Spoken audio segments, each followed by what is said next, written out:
Hi everyone, I'm Laura Gadenik. I'm a therapist and an astrologer, and I'm here to give you the astrology for the weeks of October 7th through the 20th, 2024. So things start off tomorrow, Tuesday the 8th. We have Venus in Scorpio making a trine to Mars in Cancer. And before I start that, actually, I want to just say that we are through eclipse season.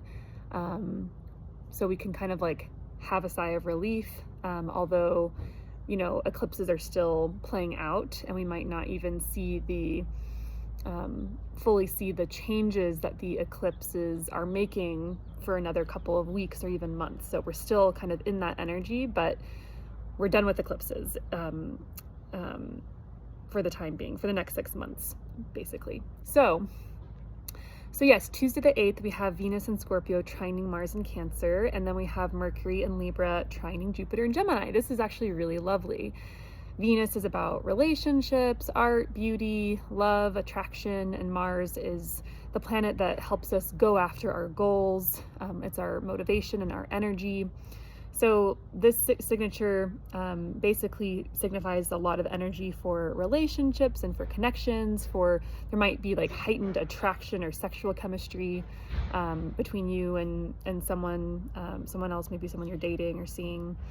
Really good energy for doing art or actively talking about kind of your emotions and relationships, what is or isn't working. Lots of just relationship energy. And then Mercury trining Jupiter. Mercury is a planet of the mind. Jupiter is a planet about hope, meaning, faith. You might be thinking about or talking about meaning. What is meaningful for you? What are philosophies in life that you adhere to, that you follow? You may have an enhanced desire to learn and to gain knowledge or wisdom or greater understanding of something. You might have a greater kind of inclination to read or write or contemplate, philosophize, teach even. And also, Mercury and Jupiter are in air signs, and air signs are very sociable. So you might just feel very outgoing and you might have heightened social energy, and also just a greater sense of hope on this day. So I really love Tuesday's astrology, the 8th. It's just really nice and positive and easeful. And you might have also already been noticing some of these inclinations or energies for the last couple days as well. Wednesday the 9th, Jupiter does station retrograde at 21 degrees of Gemini. Jupiter will be retrograde for about 5 months, and Jupiter retrogrades are not terrible. They're not as stressful as other retrogrades can be. But we are reviewing something in the part of our charts that contain Gemini. So whatever house that is for you, there is going to be a review process over the next 5 months, perhaps around what is or isn't working, what needs revision, where have you spread yourself too thin? Gemini is notable to do that. Where do you want to focus your energy? Also, Jupiter being a planet about faith and hope and philosophy, this might be a time period where you're reviewing what you believe in, what principles you stand by, and how do you enact those in your life. Are you expanding in a direction that you want to be expanding in, or do you need to review and reflect on where do I actually want to be growing? Where do I actually want to be expanding? So Jupiter is going to retrograde back to 11 degrees of Gemini, and then we'll station direct and move forwards again on February 4th, 2025. So Jupiter will retrograde from 21 degrees of Gemini to 11 degrees of Gemini. So if you have personal planets or points within those degrees of Gemini or other mutable signs as well, Sagittarius, Virgo, or Pisces, this will be more notable for you.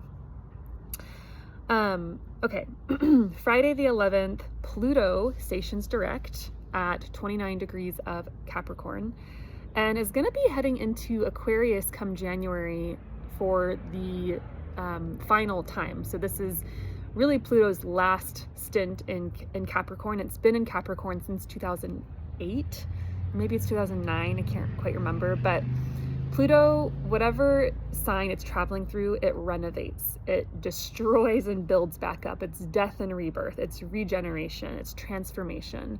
So we've been going through a really powerful transformation since 2008 or 9 in the part of our charts that contain Capricorn. So might be a good time to kind of review what that has been for you, what has needed deep work, what has needed deep uncovering, digging up, what rot has been there that you've transformed into gold. So we're finishing up some final transformations for the next couple months, and you'll definitely notice this if you have planets or points at 28 or 29 degrees of cardinal signs. So that's Capricorn, Cancer, oh my gosh, what are the other ones? Libra and Aries. Yeah, so that'll be notable for you. Okay, and then Sunday the 13th, we have Mercury in Libra making a square to Pluto, and then we also have the Sun in Libra making a trine to Jupiter. So Mercury, once again, planet of the mind, communications, conversations, squaring Pluto, a planet that wants to unearth, dig deep, research, find the truth of the matter, transform. This aspect might have us having conversations where we are getting to the bottom of something, where we are being very honest, where we are having honest conversations in our relationships, where we're uncovering maybe what is or isn't working, how we're really feeling about something. We're going deep, and it might just be also deeply connective as well. If you're not talking about relationships or agreements or boundaries in your relationships, you might just find yourself wanting to dig into something, into anything really, like anything you might be interested in. Mercury Pluto aspects can have us be a little bit obsessed with finding out the truth or the answer, or what's the origin of something. You might just find yourself being very compelled to research something. I would also be mindful of ruminating. So sometimes Mercury Pluto aspects can have us it's like an obsession that's not healthy, and it can be turned into rumination and thought spirals. So if that happens, it's always a good practice to return to your senses. Mindfulness can really help us get out of our heads. So, and then the Sun trine Jupiter, I think, really helps actually the difficulty that Mercury square Pluto might bring up. Jupiter is a planet about, once again, our philosophy, hope, peace, forgiveness. This might be a time where if there is some tension in relationships coming up around boundaries or agreements, like what are the terms of this relationship, Sun trine Jupiter brings understanding, brings forgiveness, brings hope, brings peace, optimism. An opportunity also might present itself to you. And once again, you might notice that enhanced desire for learning and gaining greater knowledge or wisdom. So, and then Mercury heads into Scorpio after the square to Pluto, where our minds will continue to be a little bit Plutonian or Scorpionic. So Mercury in Scorpio is also just very investigative and wants to be honest and get to the bottom of things. So those themes actually will be continuing as Mercury heads into Scorpio. Okay, Monday the 14th might be a little bit of a tenser day. We have the Sun squaring Mars and Venus opposing Uranus. Sun square Mars. The Sun is our conscious awareness. Mars is action, energy, motivation, but also conflict, war, things that are sharp. Mars cuts away. So this might be experienced as being more action-packed. Like this day might just feel kind of tense and like you're doing a lot of things, running around, getting things done. You might feel more goal-oriented or focused on athletics. But also you might be more prone to accidents or conflicts. So definitely this is a day to move more slowly if you can. And also using nonviolent communication tactics, I statements, focusing on your experience in a situation, and not using judgment words towards others. If you don't know what nonviolent communication is, you can look it up. It's a really amazing tool for conflict management and navigation. And then Venus opposing Uranus. Venus is about love, relationship, sex, beauty, connection, peace, harmony. Uranus is the great disruptor. Uranus brings radical change, unexpected change. So this could bring some disruptions to relationships. But what Uranus really wants to help Venus do is experiment in relationships. There might be a need for a change in relationships. And yes, some people might break up. Some people might open up their relationship to explore open relationships or polyamory. Some people might just, anything that's been bubbling beneath the surface, that's been tense in a relationship might just like erupt, come up, right? Venus opposite Uranus. Oppositions are more challenging, but they don't have to be bad or negative. In fact, I don't really think of transits as bad or negative. I think of, this planet is inviting us or is kind of asking us to do things in its way. It's like an initiatory process. So what does Uranus want Venus to do? Uranus wants Venus to experiment. So experiment with Venus things, love, beauty, art, be more experimental in your art, maybe try something different, changing up your style even, how you present yourself to the world, trying something more kinky sexually, if that's something that you're interested in doing with a partner. If you're someone who likes to get piercings or tattoos, or maybe you're not someone who does that at all, and this might be a day where you're like, I've always wanted this tattoo and now's the time. I'm just gonna do it, right? So you might see things like that. I would say on Monday the 14th, tensions might be a little high. We might feel a little bit erratic, like we want to be very maybe impulsive and spontaneous. This is a day where there's a need for a lot of freedom. So, I would say give yourself the freedom to do things differently on this day, but also do some grounding, get into your body, go slow if you can, breathe, take deep breaths. We want to kind of like calm down this energy a little bit as well with other practices. So, okay. Let's see, where are we going next? And then Tuesday the 15th, I think this actually really helps with that Venus opposite Uranus energy. Venus is actually making a trine to Neptune. So this might help smooth over ruffled feathers a little bit, potentially. Neptune is a planet about compassion, forgiveness, imagination, the dream, rose-colored glasses. Venus trine Neptune wants us to get lost in a fantasy if we can, escape in some way. And, there are unhealthy ways to escape, but there's also very healthy ways to escape. Venus and Neptune coming together in this harmonious aspect, a trine, brings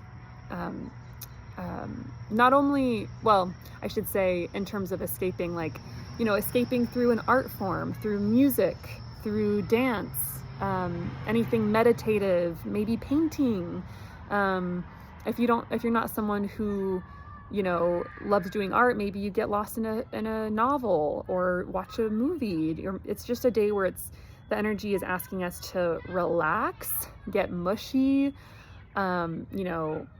take yourself to a sauna, get a massage, cuddle with people you love, get lost in a flow. It's a very romantic aspect as well. So, and also Venus trine Neptune, very much so. The energy is very compassionate, forgiving. Neptune has some similarities to Jupiter. So, there might be greater understanding in relationships, which will bring some peace from that Venus opposite Uranus aspect. And also the Venus opposite Uranus aspect might just have us needing like some space in relationships, space from people, space to do our own thing, go our own way, which is totally understandable. We all need space sometimes.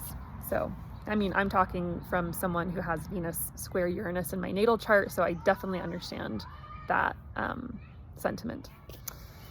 Okay, then on Thursday the 17th, Venus in Scorpio makes a sextile to Pluto before heading into Sagittarius. Venus sextile Pluto is deep and erotic in relationships. Pluto also brings up matters of justice and, like what is really happening beneath the surface. Is it rot or is it gold? Is it skeletons in the closet, right? And often the case is yes, unfortunately. There's a lot of injustice in this world. So when Venus aspects Pluto, Pluto might have us investigating justice issues around Venus themes. What are Venus themes? Women, femme people, LGBTQ plus folks. So you might even notice in the news, there might be more information around or news around those matters. You might feel a pull yourself to investigate those matters. You might just feel like you want to deeply connect. Also, sorry, there's like a truck driving by and it might be kind of loud right now. Okay. You might just want to deeply connect with your loved ones. And then Venus into Sagittarius is a lot more lighthearted and fun and, easy breezy for a while until Venus hits a square with Saturn, but I'll cover that next time. And then additionally on Thursday the 17th, we have a full moon at 24 degrees of Aries square Mars. So full moons are already kind of intense. The light of the moon has gone from a new moon where you couldn't see the light of the moon to a full moon where you suddenly can see the full light of the moon. And so the moon represents emotions, memories, intuition. Those are kind of the three main things the moon represents: security, family, home, mother. Those are also themes of the moon. So when we have a full moon, emotions are heightened. Our intuitive senses might be a little heightened as well, our psychic senses. And because this full moon is square to Mars, a planet about action, reaction, conflict, fights, sharp things, this might be a little bit of a reactive moon. So you might feel or notice people around you being a little more reactive, a little more hyper emotional, maybe a little more tense. Sleep might be more difficult on this full moon because Mars is a little bit more like it's not calm and restful and peaceful. It's like action, war, conflict. So very different than what we want to be doing at night, which is sleeping. Also, this full moon in Aries is ruled by Mars, so that helps a little bit, but Mars is a bit compromised in the sign of Cancer. So yeah, just watch out. You might just be a little more argumentative on this day, a little more touchy, a little more sensitive. Take care of yourself. If you're being reactive or you're being overly sensitive, just maybe take some space. Something about your Aries house might be also coming to light, right? When the full moon, when we have a full moon, something that was once hidden before is illuminated. So watch out for that. And you might also notice a desire to fight, defend, or protect something, someone, or a group who are marginalized or who are more vulnerable. Mars in Cancer. Cancer is a sign that represents the vulnerable, right? Cancer is a sign about safety, security. It's associated with the crab, which is at the bottom of the food chain in the animal world. And so Cancer is very attuned to vulnerability, to being sensitive, to being eaten, right? To being like in danger.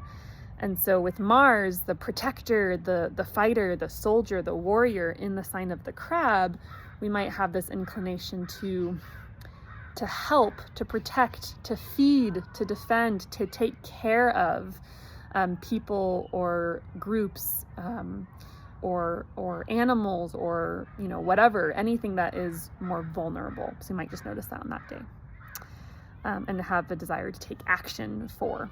So okay, that is the astrology for the next couple weeks. I hope this was useful. Please reach out if you're interested in how this astrology shows up for you personally. It's going to show up differently for everyone, based on our charts. Otherwise, I'll be back in a couple of weeks for another astro update, and I hope you have a lovely couple of weeks.